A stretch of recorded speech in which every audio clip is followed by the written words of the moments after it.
This is Michael with the implementation staff, and today I'm going to be going over some of the new fields that were added in 13.1.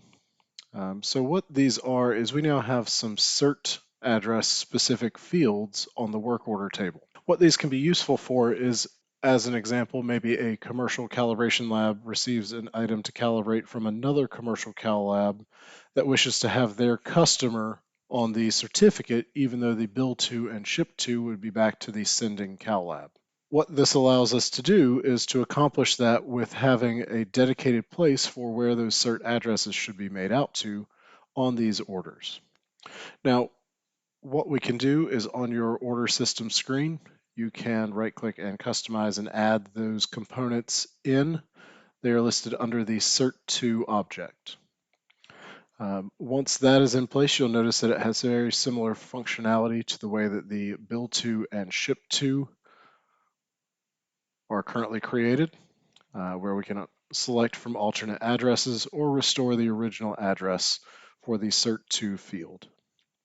Additionally, within workflow configuration, if you go to your event that has the auto launch work orders estimates section, there is now an option for prompt for alt cert address. That this allows you to fill in that cert address field when the work order is created through an event.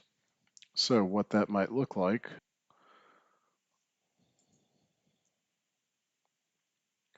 and I'm just going to fill in some information to meet my completion rules.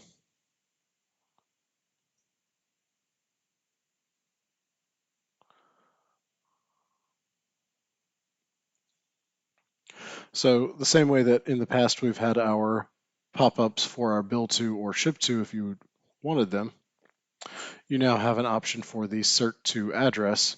And so what it's going to do is by default populate the shipping address, but we can double click on our alternate ship to or alternate cert to address. And then that will now populate the information at the work order level.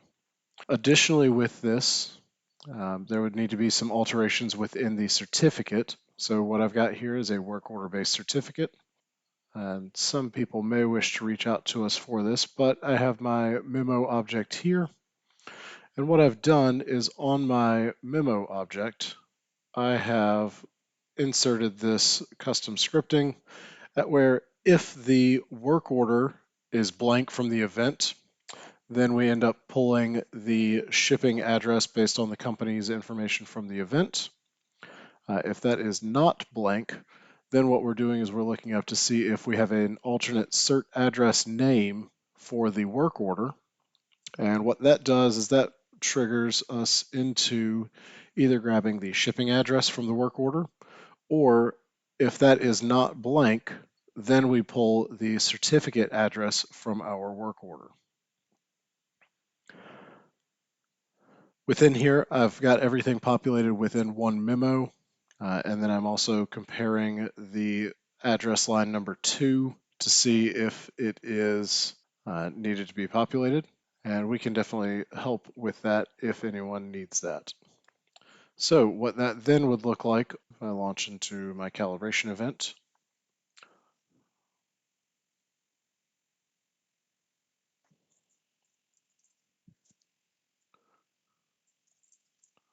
And we generate our certificate.